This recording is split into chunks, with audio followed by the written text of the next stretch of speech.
Strong, healthy, and loving relationships begin with the relationship that you have with yourself. It's the inner work that brings goodness into fruition. And that's our focus here on the Growth Farming Podcast. Welcome to you. I am D. Grant Smith. If what you hear today resonates with you, I invite you to grow with me beyond just this podcast through my books, training programs, courses, speaking, and more, all at dgrantsmith.com. We're going to do something a little bit different on this episode that I haven't necessarily done on a podcast before, and that is share with you some stuff that I've really been working on kind of on the side, I guess, if that's the way to say it. One of the things that's really come through in terms of my development as not only somebody who is a student of love and the spiritual aspects of what love is, but also a teacher, is storytelling, and in particular, story writing. So over the past 8 months or so, I've been doing a whole lot of short story writing, and I've not known exactly where it is that I was going to share these stories, but in my quiet time and my meditation time over the past several weeks, it's come through to share them in some of the media platforms that I'm a part of. I'm a top mentor on the Wisdom app. If you are using that app, then I encourage you to follow me there so you can hear some of my talks, and also so we can have a one-on-one conversation. It's one of my favorite things about the Wisdom app anyways, is getting to bring people on stage, as they call it, and discuss and talk about the subjects that are presented. But what I want to do here is share with you a story that I wrote just before the end of 2021, and it was inspired by a close friend of mine that I know through the Wisdom app, who I had been on his talk the day before and asked him a question, and he shared with me something that wasn't exactly what I was expecting, but it got me thinking in a different way. And the product of that thought was this story that I'm going to share with you here. Let me give you a little bit more of an insight into what this is all about. The story was written by the inspiration of my friend named Bhupinder. He is both incredibly brilliant, very wise, and Bhupinder speaks with this very gentle, calm voice. And when you hear him, he talks often about his divine essence, and it's completely unmistakable. So like I was saying before, just before the end of 2021, it was late at night, and I had gotten on the Wisdom app and seen that he was doing a talk, and it was something that had to do with joy. And one of the things that Bhupinder does on his talks is he shares his poetry, which is incredibly beautiful. And as a writer and somebody who occasionally writes poetry too, I key in on the things that he shares. And I find that, and have found that one of the ways that Bhupinder teaches, and I guess I'm taking a page from his playbook, is he writes really brilliant poetry about his spiritual journey and his understanding of himself. And then he uses that poetry to convey the message that he's giving when he gives talks. And so that's essentially what I've begun doing, both on the Wisdom app, and I'm bringing that here onto this podcast because in many ways, this is an outlet for me to be able to teach you things that I'm learning and things that I'm growing in. And in this process, we get to grow together. So I asked him a question about shedding the ego. I'd had this image in my head of, what if my ego could shed its skin and then look at my divine source or my soul? Would it be like looking in the mirror? And his answer wasn't necessarily an answer. He asked me, who's the third person? And I sat there thinking about that, and I was like, what are you talking about? And he said, well, you're talking about your ego and your ego changing, and then you're talking about your divine essence, the divine love that lives within you, or your soul, if you want to call it that. You're talking about these two entities, but there's a third party here, so who is that? And it got me thinking, the only way that I would know that there was the ego and the spirit is if I were observing this. So then who was the I?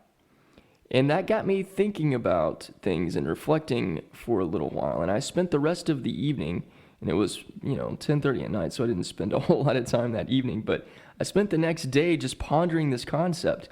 And then what ended up happening was I went out to coffee with a friend of mine, and I went to the bathroom, and while I was, and I don't know if this is strange or not, but this scene popped into my head.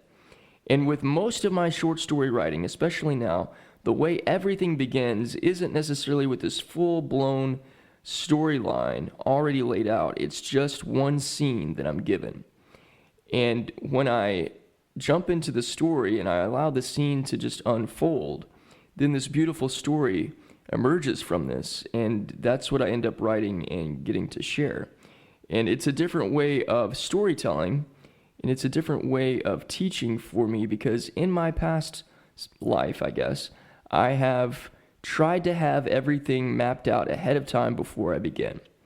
And one of the things that I've learned, especially from teachers like Eckhart Tolle and also Wayne Dyer and even Neville Goddard and several others, is that what we really have, what's really true, is the moment, the present moment right now. And instead of trying to figure out everything ahead of time, just be present with yourself in this moment and watch things unfold.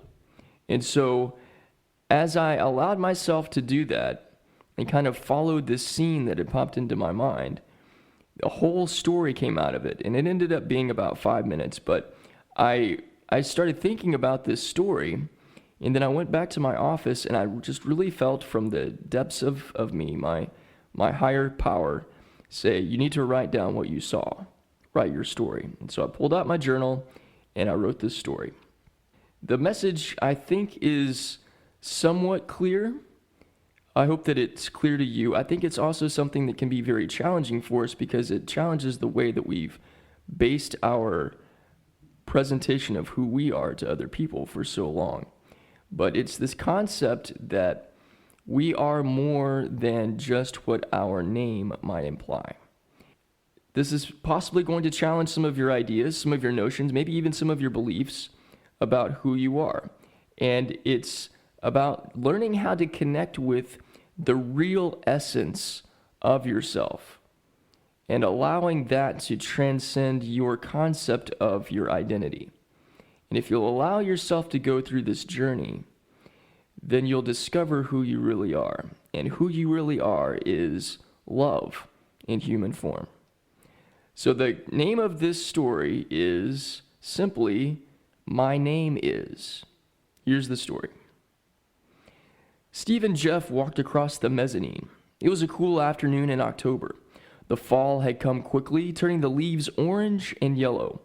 Many had blown off the oak and cedar trees, providing a colorful foliage covering to the grass and sidewalks around them. It was lunchtime, and with all the pleasant weather of this autumn afternoon, many people were sitting and standing in the grass, engulfed in conversation. They had no formal plans, Steve and Jeff. They'd just been stuck in their office cubicles for the past 4 hours in another routine and boring day. They wanted to get outside, feel the cool breeze, walk around for a bit, and just see what they could see to break the monotony. About 50 yards away, Jeff spotted a friend. Sam had been a part of his son's Little League experience, providing some coaching and transportation for many of the kids on the team to out-of-town games. They began walking towards Sam, who seemed engulfed in a conversation with an unusual-looking man whom he'd never seen. The man was tall, wore a turban, and had a thick black beard. The area where they were located was a small southern community. Baptists, Methodists, and a few Church of Christ congregants were the predominant religious persuasion, which also meant that most of the populace was either Caucasian or black. This man appeared to be from the Middle East, based on his garb and clothing. As they neared Sam and his friend, they could hear the conversation was about walking in the desert. Who was this person? Steve, the more social of the pair, was eager to make a new friend. Sam noticed Jeff approaching and gave him a wave and smile and to welcome him over. "I'm sorry, but hold on," Sam said as he paused to bring his friend and Steve into the mix. "Hey, Jeff, how's it going?" Sam asked. It's been dull, dude. We've literally sat through a boring series of presentations and calls, and then we have to watch every single morning. We've got to go back in a bit and rough out the rest of the day, Jeff replied with a shrug and complete lack of enthusiasm. Aw, that sucks, man. And it's only Tuesday. How much more of this do you have to deal with? Sam asked. Tuesday's like every day. I look forward to Friday just like everyone else does. Just to have some feeling of sanity for 2 days. But you gotta pay the bills, right? Jeff said with another shrug. Yeah, I guess so, Sam replied. Who's your friend? Oh, this is Steve. Steve sits in the cubicle next to me. We kind of make fun of our manager, who looks like Adam Sandler. We send each other Sandler memes and quotes to pass the time during these really long days. It helps to liven things up a bit, Jeff said, turning to Steve to introduce him. Nice to meet you, Steve. I bet those memes can get pretty funny. Lots of Waterboy quotes, huh? Sam asked with a chuckle. Nah, more like Billy Madison, Wedding Singer, and Happy Gilmore. That's our boss's personality. It's one of the only things that helps us get through the day. But it's not really a marketable skill. So using it on my resume or my LinkedIn profile is kind of hard. Though that's what I'm better at than my actual job, Steve replied with a lighthearted laugh. What do you guys actually do? Sam asked. Steve and Jeff looked at each other with a bit of uncertainty. How could they explain it? Number crunching and spreadsheets. That's about it, Jeff said with another of his trademark shoulder shrugs. Ah, yeah, that's the easiest and most accurate way to describe it, laughed Steve. But enough of that. What are you up to today, Sam? Steve asked. I've been learning so much about life, the power of thought, and all this, I don't know how to describe it, existential or metaphysical stuff from my new friend. It's so interesting, Sam replied with gleeful enthusiasm. That sounds cool, Steve said. Much more interesting than our conversations. So, what are you learning about life? And I'm sorry, but you don't look like you're from around here, Steve said, turning his attention to Sam's friend with the turban. I'm not from around here, as of yet, the man replied. So, where are you from? Jeff asked. If home is where you lay your head down, then I'm from Atlanta. That's where I laid my head last night. At the same time, I've been everywhere. After the end of this day, I might be from here. We'll see, the man replied with a soft, calm voice and slight accent. He sounded possibly from Pakistan or India. So are you spending the night here tonight? Sam asked eagerly. Perhaps. We will see. Sometimes I don't know what the day or night will bring. Let's see where this moment takes us, the man replied. All three of these local men were intrigued by the stranger. Not only did he look different than everyone else, but he spoke with an accent that was hard to distinguish, and the way he answered questions was unusual. There was so much mystery here that they wanted to know more. Well, if you need a place to crash, you're welcome to stay at my place. Shirley would love to have you. We still talk about that first conversation that we had together earlier this year when we met you at the university. You really changed the way we saw ourselves and the world as a whole, Sam said excitedly. I would be honored to spend tonight with you and your wife, dear friend. Thank you, the man replied. I'm sorry, Jeff interrupted. I didn't catch your name. I'm Jeff Parks, he said, extending his hand to the man in greeting. It's an honor to meet you, the man replied, extending his hand to shake Jeff's. The man looked at Jeff with kindness and gave him a firm yet gentle handshake, then released and stood silently. Both Steve and Jeff stood, waiting for the man to introduce himself, say his name, or something. He did none of these things. He just stood still with a kind of soft smile, as if he was perfectly content with not being known or his identity being revealed. And what is your name, sir? Steve asked, breaking the silence. The man turned his head and his shoulders to look and stand directly facing Steve, as though he were centered on only him and not the two other men in the small circle of four. With that small smile still on his face, he looked at Steve for another moment, as if searching for how to respond. Jeff began to wonder if his name was so long and difficult to pronounce that perhaps he was searching for a way to sound it out so that they would understand. The silence continued until finally the man said, "My name is." They waited for the name. "Your name is what?" Jeff asked, now growing a bit annoyed. The intrigue he'd first felt towards this man was quickly shifting into suspicion. Was he hiding something? It's a name, letters pushed together that makes a word with a sound, and when this word or name is used, you know people are talking about you. It's the identifier. It alleviates confusion. It is the basis of our interpersonal communications, and it's the first thing you learn when you're a baby. Your name gets told to you over and over again. It's impossible not to know it, Jeff thought. Or maybe this man experienced a serious accident or head trauma and periodically forgets his name. That could be a possibility, though not very plausible. He's clearly intelligent, so what's his problem? The man just stood and looked at Steve, then looked over to Jeff, then to Sam, still smiling. He said nothing. "Do you know his name, Sam?" Jeff blurted out aggressively, revealing his frustration. "Yes, and he's saying it now. I'm always fascinated with how he responds to this question," Sam replied with glee. "You mean you know it, and you're leaving us in the dark on purpose? Is this an inside joke? You want us to guess it?" Jeff asked. "No, it's not a joke," the man said. "We have a hard time with the unusual, the out of the ordinary. You asked me where I'm from because I don't seem like someone who is familiar to this area. In a way, I am not. Also, in a way, I am. I am a human walking this earth like you are. In that way, all of us are from around here. Yet we each have a different story and our own unique paths.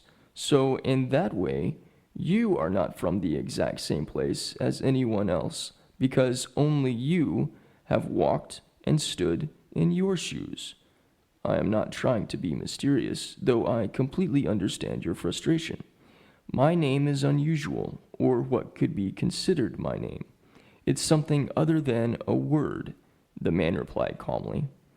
"So, how do you introduce yourself to people?" Jeff asked. "You have already experienced this, yet it doesn't fit the way you normally do things, so your mind rejects it.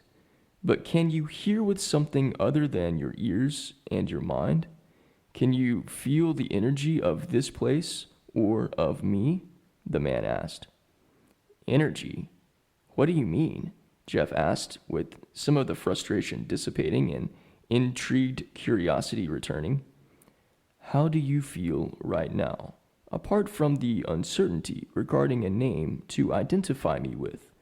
What if the idea of a word to define who you are only captures a very small part of who you really are, because you are made up of energy so incredible and capable of creation in multiple avenues that to try and use words to capture all of that would leave you lost and speechless," the man replied. "So, because you've got such an ego trip that you think you're better and smarter than all of us, you're so big that you don't have a name because it's impossible to use a name to—" "I'm lost already," Jeff said, returning to frustration. Steve and Sam stayed silent. Jeff was asking the questions Steve had and that Sam had when he first met this man. Yet Sam seemed overjoyed by this strange enigma of a person and not confused or frustrated by the inherent mystery of someone who wouldn't simply give his name. The most basic and fundamental communication in any language, apart from hello, was, "My name is." And yet this was more than the otherwise seemingly profound stranger could deliver. The slight smile that had been on the man's face shifted. Now he looked more concerned, yet empathetic. A sense of care came over his face. "Oh, my friend, that is not it at all. It's the absence of the ego that brings me to address you in this way, the man replied. He reached into his pocket and pulled out a sheet of paper and a pen. He wrote down 3 words and handed the paper to Jeff. Jeff read it multiple times, yet he didn't fully understand. Why not just say, I'd rather not say my name, or say that you don't have a name? This is the strangest conversation I've ever had, Jeff said as he crumpled the paper up in his hands. What does it say? Steve asked. Jeff handed the crumpled paper to his friend. Steve read it. Then it clicked for him. Ah, this is unusual. Can I see if I understand? Steve asked. Certainly, the man replied, his smile returning to his face again. The space is the name, or it's the energy that you're speaking about.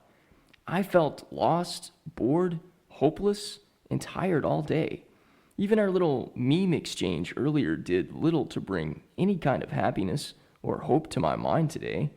Then we got out here, and I realize now that I felt calm, peaceful, even like the sun was shining just for us right here in this space. But how do you describe that?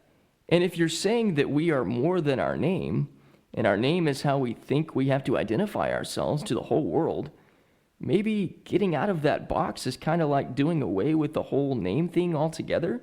It's still confusing, but we're so used to wearing our name as our identity. But maybe the ego trip is actually prioritizing this word or name as a symbol for who we are, so that we stand out and have significance. But our significance is actually much bigger? Steve asked with growing enthusiasm. You are both incredibly wise and very intuitive, my friend. Notice, I do not identify you by the name you use for yourself. I simply say, my friend. What if you wore a name tag that said, hello, my name is, and you didn't write anything in? Would you be lying, deceptive, untruthful? Or would you be putting your ego away and allow people to experience the real you more fully? The man replied. So, how do we call you? How do we get your attention? Jeff asked. Call out to what you refer to as love. You will find me. I may wear different clothes, have a different face, and speak with different tones, but you will know me by how you feel. And that's the end of the story. Ending it in that way, I think, is part of what made my conversation with Bhupinder so interesting, because it's not necessarily answering the question, but at the same time, it is answering the question in a whole different way. What if we are so accustomed to, because of our programming, conditioning, culture, however you want to define it, in identifying ourselves with our name, that we wear it around as this badge of who we are, but the name doesn't necessarily say anything about us other than something that we use to identify ourselves apart from everyone else. But when you get down to it, you are so much more than just your name. And your life is about so much more than these seeming routines that we base everything that we do around. One of the things that I discovered as I was writing this story, though I wasn't necessarily intentional about it at the beginning, was the way that Steve and Jeff's life has been transpiring is one that keeps them separate from who they really are. And that's evident by simply the small picture we get to see of what their lives and their jobs look like. They go to this seemingly boring 9-to-5 job where they have zero joy, where they feel trapped, where they feel bored, and where they're really just ticking off the seconds of the clock to get to the end of the day, and they're waiting for Friday to come just so they can not have to deal with the monotony of the same boring, passionless experience over and over and over again. And while Jeff was growing somewhat annoyed with wanting to know this person's name and it not being given to him, he said something like, "This is the strangest conversation I've ever had." But at the same time, it was probably the most interesting question or the most interesting conversation he'd ever had. And the break from the monotony of his day, where he had they were talking about passing Adam Sandler memes around, and that idea just kind of popped into my head when I was writing the story. Again, I didn't have all this stuff laid out ahead of time. It was coming to me as I was writing it. But how often in our days, whether that's at our jobs or when we're doing any number of things, we feel so bored that we start to find little fun ways to add some kind of spark to the monotony. But even then, after a while, that spark can become kind of dull. And I believe that a part of this is because we don't know who we really are. Who we really are is the divine essence that lives within us. It is this essence of true peace and love and divinity that feels very mysterious because we don't access it and interact with it and speak with it on a regular basis until we get into the practice of learning how to go within, learning how to meditate, learning how to pray beyond just asking God that we believe is some distant being way out in the never cosmos for stuff that we think will fulfill us. When we learn how to connect with divine love, we realize that divine love already exists within us, but it requires us to get quiet, get still at times, or maybe go outside and break the monotony and get into nature. I've shared on previous episodes of this podcast the Growth Farming Toolkit, which is all about growing love from within, but so much of that at the same time is about connecting with your divine essence within you. And as you grow in this relationship with your real self, the self that lives within you, the divine love that lives within you, your whole life transforms. You become somebody who is not seeking validation or acceptance or approval from others because you fully love and accept yourself. You grow in an understanding of what love truly is. And in this growing process, you become more fully whole because you are living from your essence instead of being living by these false narratives that have been programmed into you. False narratives like you're not good enough or you're unworthy or any other number of false debilitating beliefs that most of us take on when we're in our early childhood years, and then we carry those with us into adulthood. And then those narratives and those beliefs and that disenfranchisement that we have from our real selves keeps us from experiencing happiness and experiencing peace and from really understanding and growing in love. It's in this connection that we have with our true divinity that lives within us where we get to understand what love really is, and we get to understand how love really works, and we get to practice growing this love and connecting with this love and giving this love to ourselves.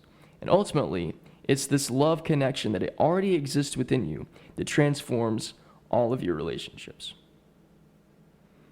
You are more than your name, my friend. So my encouragement to you today is to spend some time going within and getting to know the real you. Feel the feeling of love. Feel the feeling of peace. Quiet your mind, and you can do this through meditation. And meditation simply is just conscious breathing. So by being still and taking a deep breath in and focusing only on breathing, the mind is quiet, and you can listen to the real you within you. Grow in that relationship. It will completely transform your life. At some point in this podcast reading today, conversation that we've had, you might have heard a little chirp in the background. And if you don't know already, that is my sidekick. His name is Tigger, aka Tigwick. He's a fluffy cat. He's also an intergalactic superhero, and I've been writing some short stories about the adventures that he's been sharing with me about what he does when he is not laying on my bed or on the couch or coming in and interrupting my coaching sessions and stuff with his present little fun baby Yoda chirp. I'll be posting these stories in two places, on my Medium blog and also here on this podcast. The story I shared with you today is also on my Medium blog. If you want to read it, I encourage you to go do that. You can see it at dgrantsmith.medium.com.